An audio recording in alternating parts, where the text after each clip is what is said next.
Jacob handed the stranger his last $18. It was insane. Completely insane. He'd just been fired an hour ago, framed for something he didn't do. And now he was giving away the only money standing between him and his 7-year-old daughter going to bed hungry. But the woman beside him at the bus stop kept counting those crumpled bills, her hands shaking, and he couldn't watch her suffer. Not when he knew exactly what that kind of desperation felt like. So he gave it to her. All of it. She thanked him with tears in her eyes and got on the bus. And Jacob? He started the long walk home, wondering how he'd explain to Grace why there'd be nothing for dinner.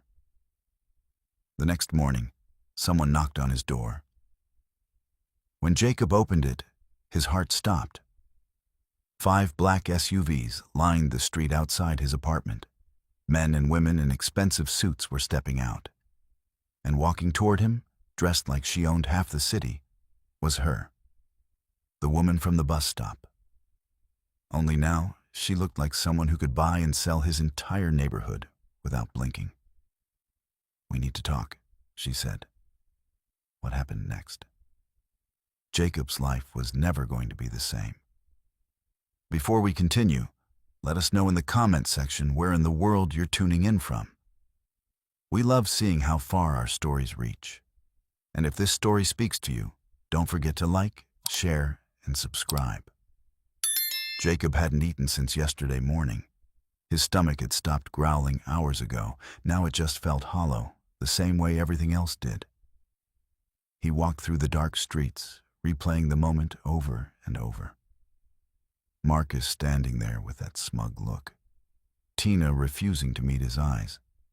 His supervisor sliding the termination papers across the desk like it was already decided. "We have witnesses who saw you take the equipment, Jacob. Multiple witnesses."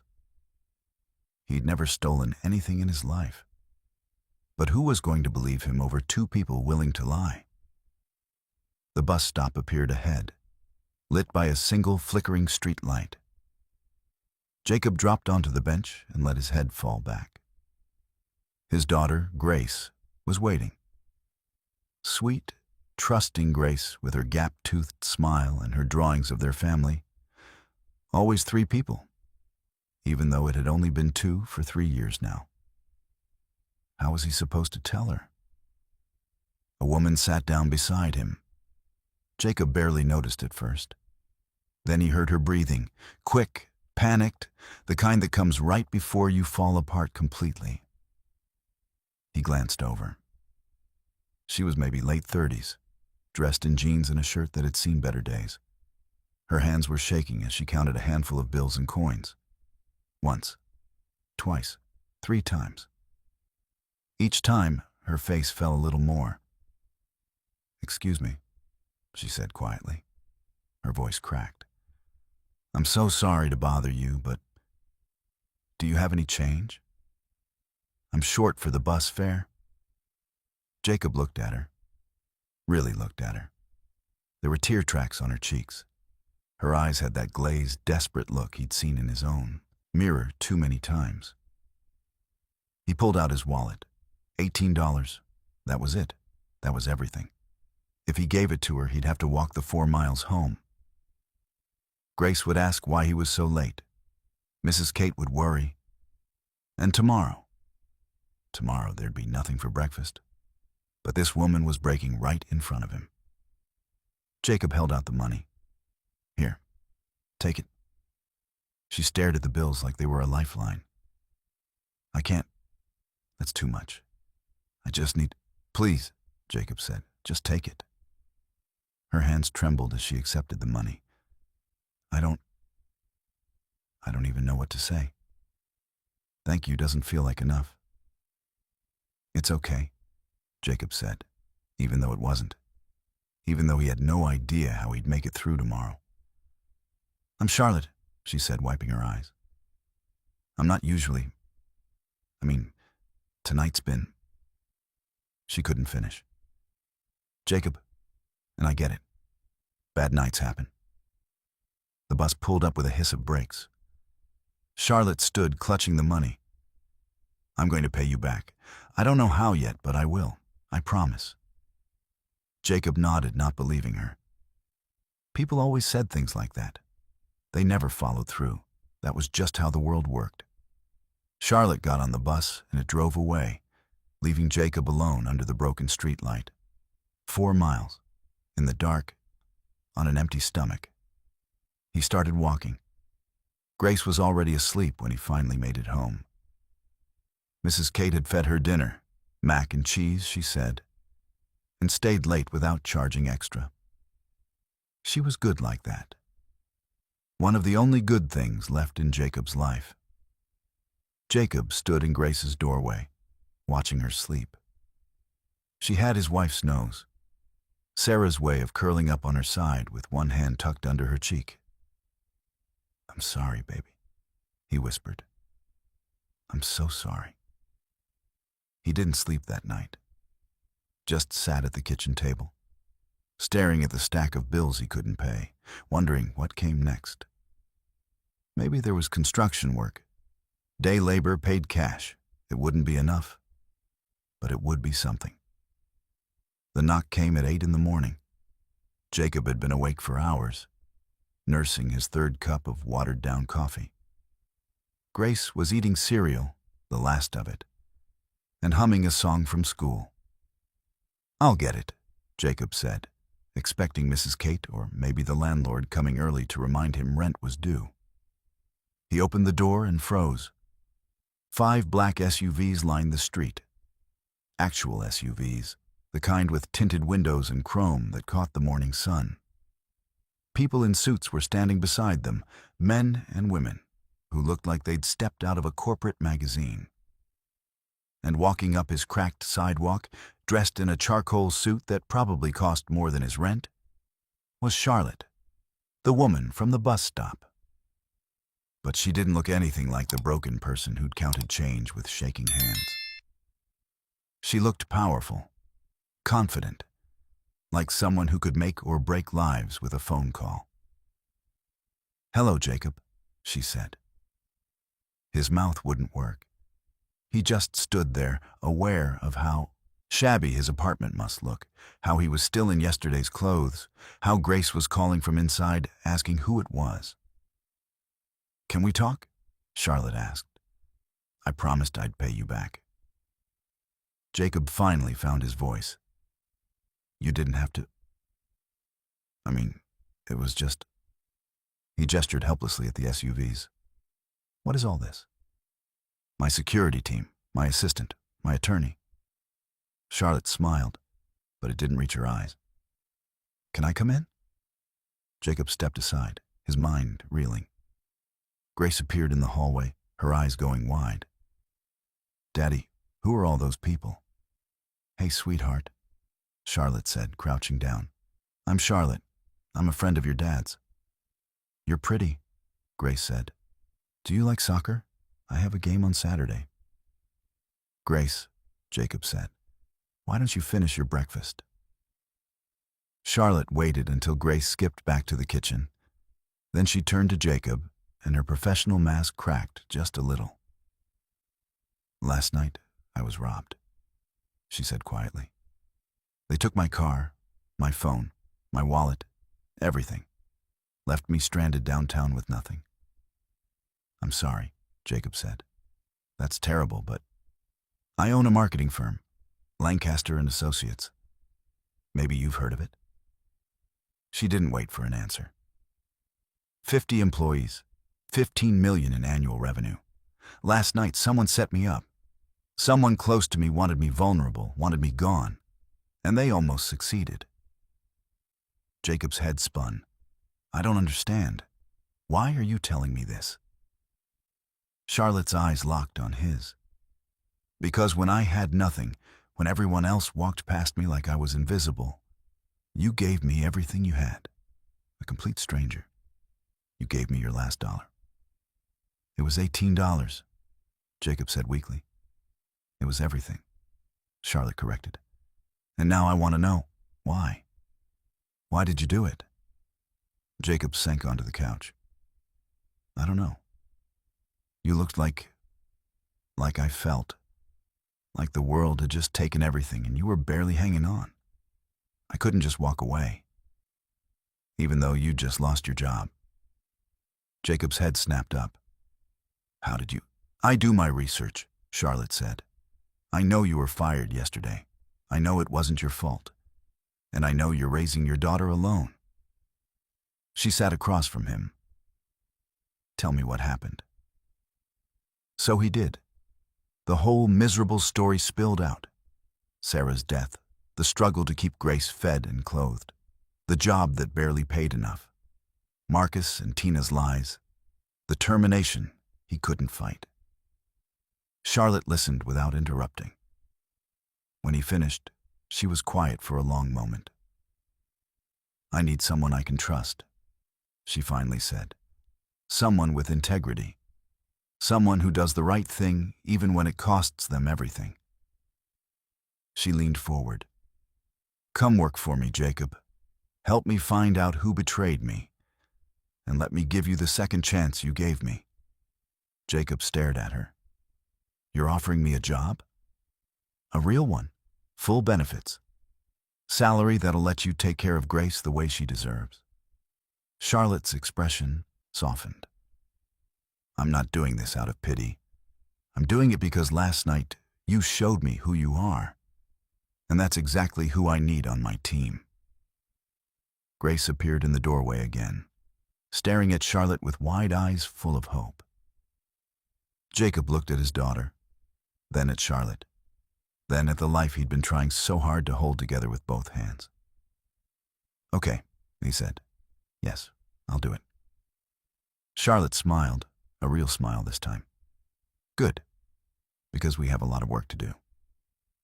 Jacob's first day at Lancaster and Associates felt like stepping into another universe. The office occupied 3 floors of a glass building downtown. Everything gleamed, polished marble, modern art on the walls, floor-to-ceiling windows overlooking the city. People moved through the halls with purpose, their voices confident, their clothes expensive. Jacob felt like an imposter in his department store shirt and borrowed tie. Charlotte met him in the lobby herself. Ignore the looks, she said quietly. Half these people wouldn't last a day in your shoes. Come on. She led him to a conference room where a man in his 50s sat reviewing documents. Salt and pepper hair, sharp eyes, the kind of face that didn't miss anything. This is Richard Torres, my CFO, Charlotte said. Richard, this is Jacob Miller. He's going to help us figure out what happened. Richard looked Jacob up and down. No offense, Ms. Lancaster, but what exactly are his qualifications? He's someone I trust, Charlotte said firmly. That's more valuable than any degree right now. Over the next 2 hours, they laid it out for him. Charlotte had been working late at the office 3 nights ago. Her assistant, Derek Anderson, had insisted she take his car since hers was in the shop. She'd driven to a client dinner downtown, and when she came out, the car was gone. Her phone had been in it, her wallet, everything. Derek reported it stolen immediately, Richard said. Very concerned, very helpful. Even offered to let Charlotte stay at his place that night. But you didn't, Jacob said, looking at Charlotte. Something felt off, she admitted. The timing was too convenient.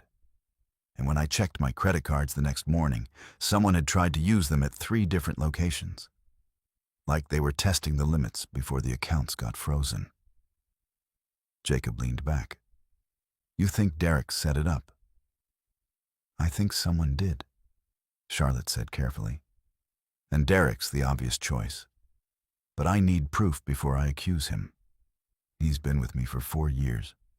If I'm wrong, you destroy an innocent person's life, Jacob finished. He knew exactly how that felt. Exactly. Charlotte slid a folder across the table. This is everything we have so far. Transaction records, timeline, security footage from the restaurant. I need you to look at it with fresh eyes. Jacob opened the folder, his hands not quite steady. Numbers and documents. He'd been working factory floors for years, not investigating corporate theft. But he understood betrayal. He understood the way people smiled to your face while sliding a knife between your ribs. "I'll do my best," he said. The work consumed him. Jacob spent his days combing through expense reports, cross-referencing receipts, tracking patterns. Charlotte had given him a small office with a computer and told him to dig. What he found made his stomach turn. Derek had been skimming for at least 18 months. Small amounts at first, a few hundred here, 1,000 there, buried in legitimate expenses. But it had escalated. In the last 6 months alone, nearly $80,000 had vanished into ghost vendors and inflated invoices. He needed the robbery, Jacob told Charlotte one evening, spreading printouts across her desk. "Look at this. 2 weeks ago, your external auditors scheduled a review." Derek would have known he was about to get caught. Charlotte studied the documents, her jaw tight. So, he stages a robbery, makes himself look like the helpful assistant, and in the chaos. "He planned to disappear," Jacob said. "Blame it on whoever stole the car. By the time you pieced it together, he'd be gone. Except I ran into you instead," Charlotte said softly. "And you brought me home, and I started asking questions faster than he expected." Richard appeared in the doorway. "We have enough for the police?" "More than enough," Jacob said. Charlotte picked up her phone. "Then let's end this."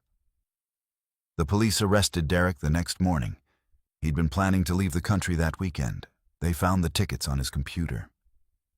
As they let him out in handcuffs, he looked at Charlotte with such hatred that Jacob instinctively stepped closer to her. "You would have lost everything without that homeless guy helping you," Derek spat. "You got lucky." "No," Charlotte said coldly. "I got smart. There's a difference." After Derek was gone, the office felt lighter. People smiled more. Charlotte walked the halls without the weight of betrayal on her shoulders. And somehow, in the middle of all of it, Jacob had become part of the team. Not just the guy investigating fraud, an actual employee. People asked his opinion in meetings. They invited him to lunch. Richard clapped him on the shoulder and called him a natural. For the first time in 3 years, Jacob felt like himself again. "Daddy, is Charlotte coming to my game?"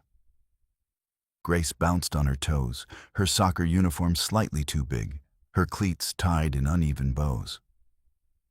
It was Saturday morning, and the field was packed with parents setting up folding chairs and kids warming up.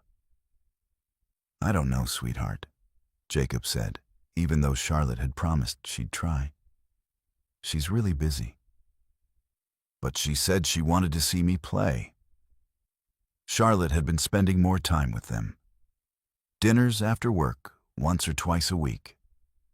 She'd helped Grace with a school project. She'd brought coffee to the apartment on Sunday mornings and sat at their tiny kitchen table like she belonged there. And Jacob was falling apart. Because somewhere between the investigation and the late-night strategy sessions and the way Charlotte laughed at Grace's terrible jokes, he'd started feeling things he had no business feeling. She was his boss. She'd saved his life. And he was just... Jacob. He turned.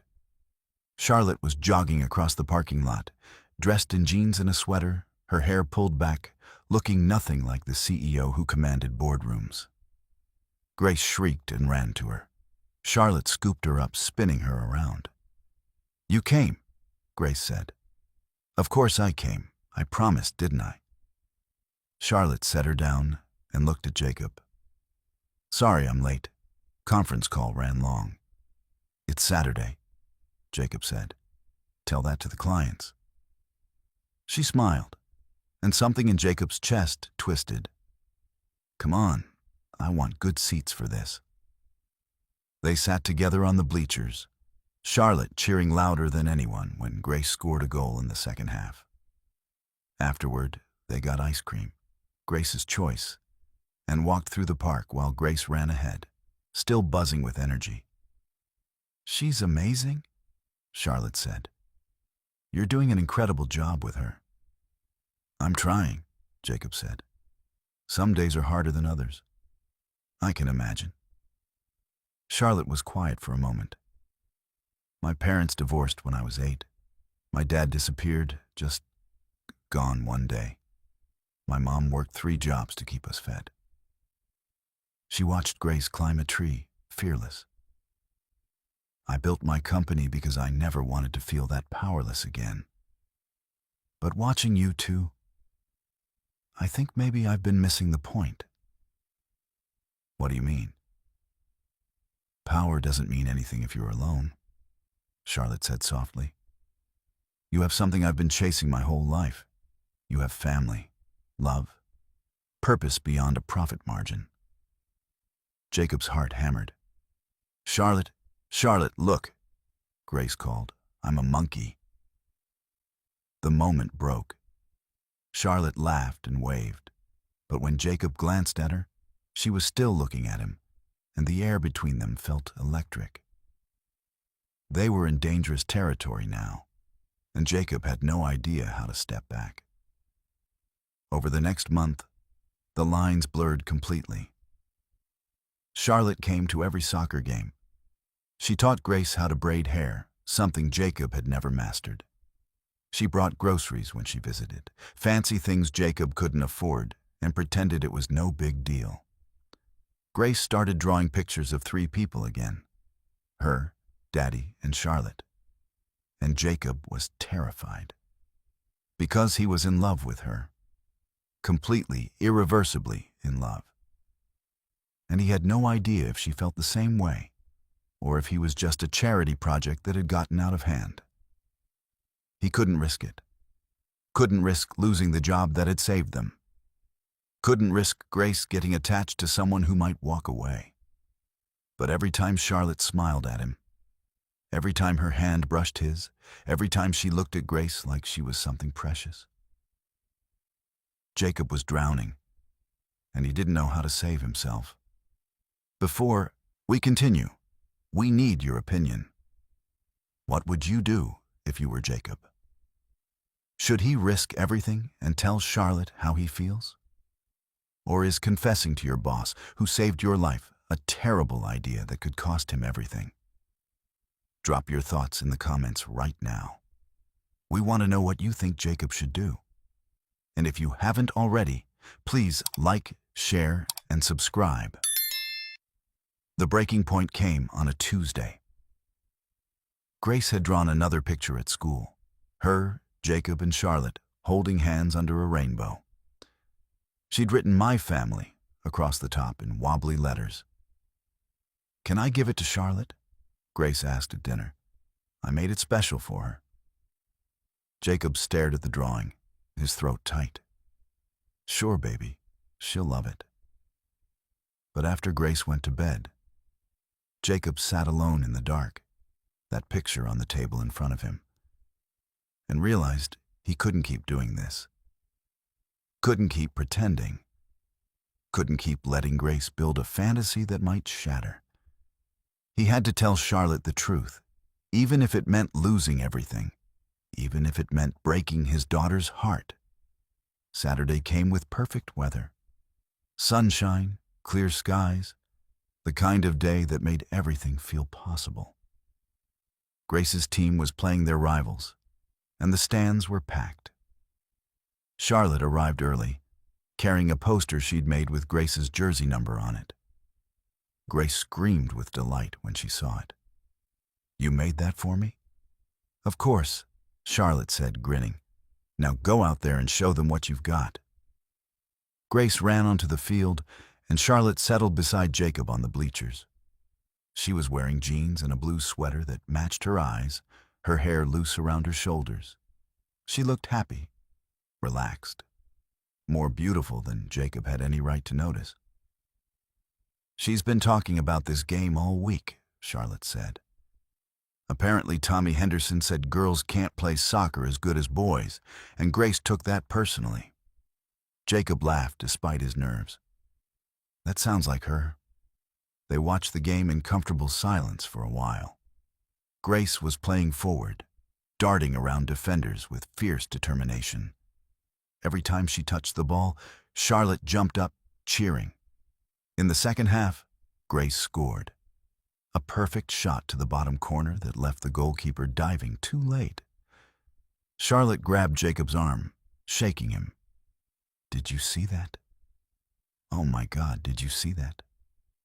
"I saw it," Jacob said. But he wasn't looking at the field anymore. He was looking at Charlotte, at the pure joy on her face, the way she celebrated Grace's victory like it was her own. And he knew, right then, he couldn't keep this inside anymore. The game ended with Grace's team winning 3-2. Grace ran over, sweaty and triumphant, and Charlotte hugged her tight.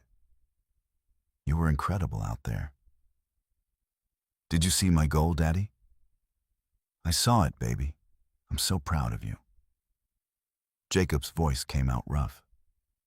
"Hey, why don't you go celebrate with your team? Charlotte and I need to talk for a minute." Grace looked between them, suddenly serious. "Are you guys okay?" "We're fine," Charlotte said quickly. "Go have fun. We'll get ice cream after." Grace ran off, and Charlotte turned to Jacob. "What's wrong? You look like you're about to throw up."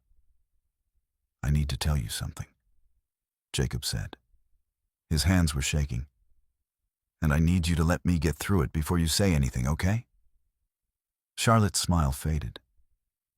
"Jacob, you're scaring me." "I'm in love with you," he blurted out. The words tumbled over each other, desperate to escape. "I know I shouldn't be. I know you're my boss and you saved my life, and this is probably the most inappropriate thing I could say, but I can't keep pretending. I wake up thinking about you.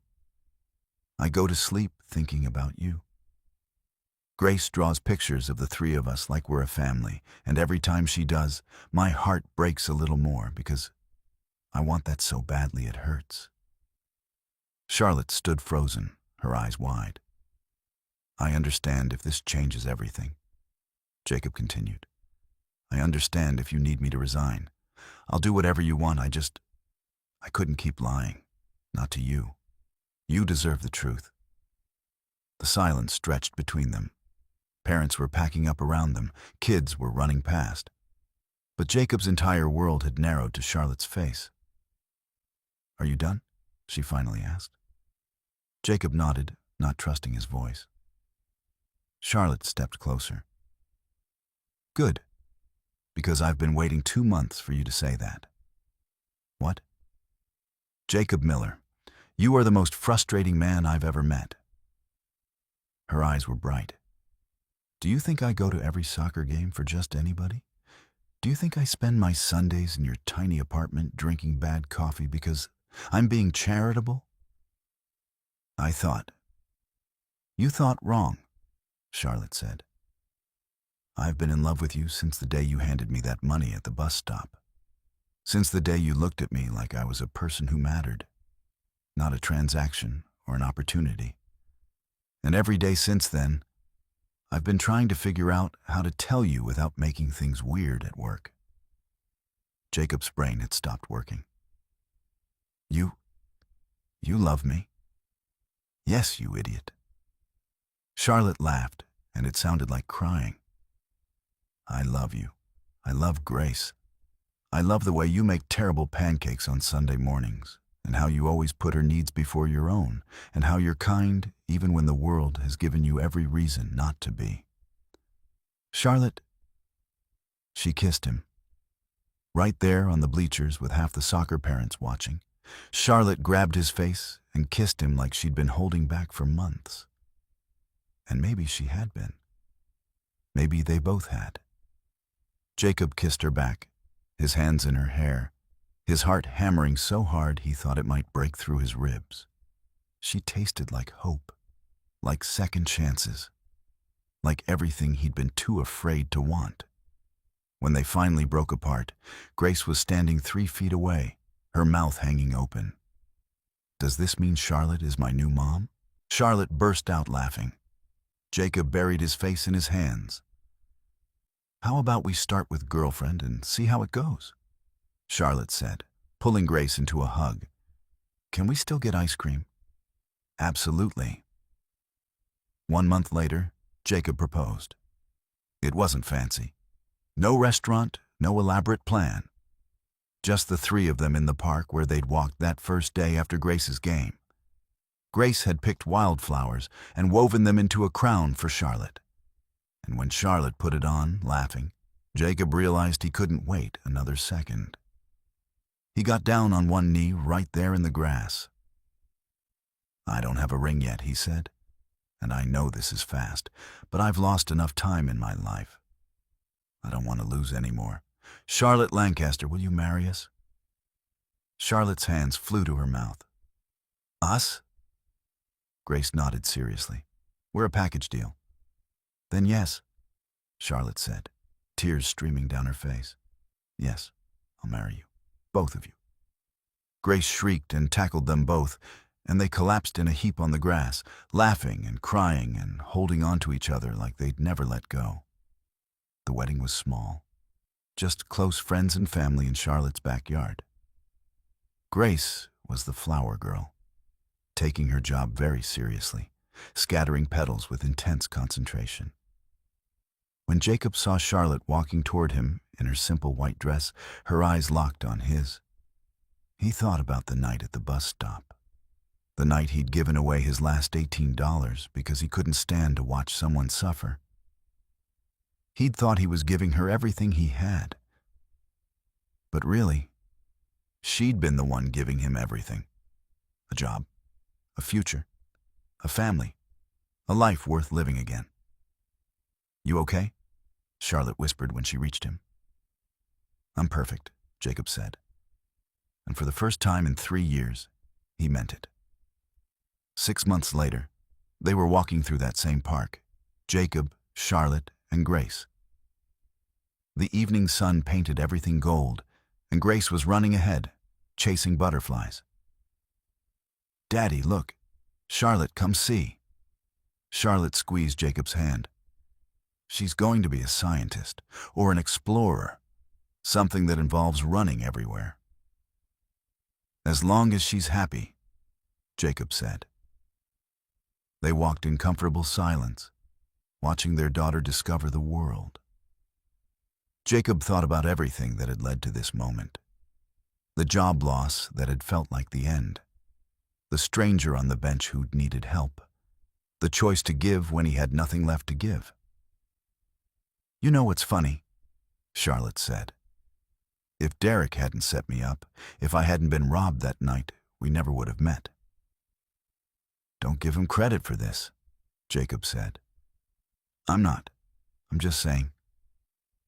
Sometimes the worst moments lead to the best things." She leaned her head on his shoulder. "Sometimes you find exactly what you need when you stop looking for it." Grace ran back to them, breathless and grinning. "Can we get dinner? I'm starving." "Pizza," Charlotte suggested. "Always pizza," Grace said. They walked toward the car, Grace between them, holding both their hands. Just a normal family on a normal evening. Nothing special. Everything special. Because sometimes, the smallest acts of kindness change everything. Sometimes, giving someone your last dollar means getting back more than you ever imagined. And sometimes, when you're at your lowest point, when you think there's nothing left worth fighting for, that's when life surprises you. That's when you realize the story isn't over. It's just beginning. If this story touched your heart, We'd love for you to hit that subscribe button and join the Soul Story family. Share this with someone who needs to hear it today. And drop a comment telling us about a time when a small act of kindness changed your life. We read every single one, and your stories inspire us to keep sharing these messages of hope. Until next time, remember, you never know how one moment of compassion can transform everything.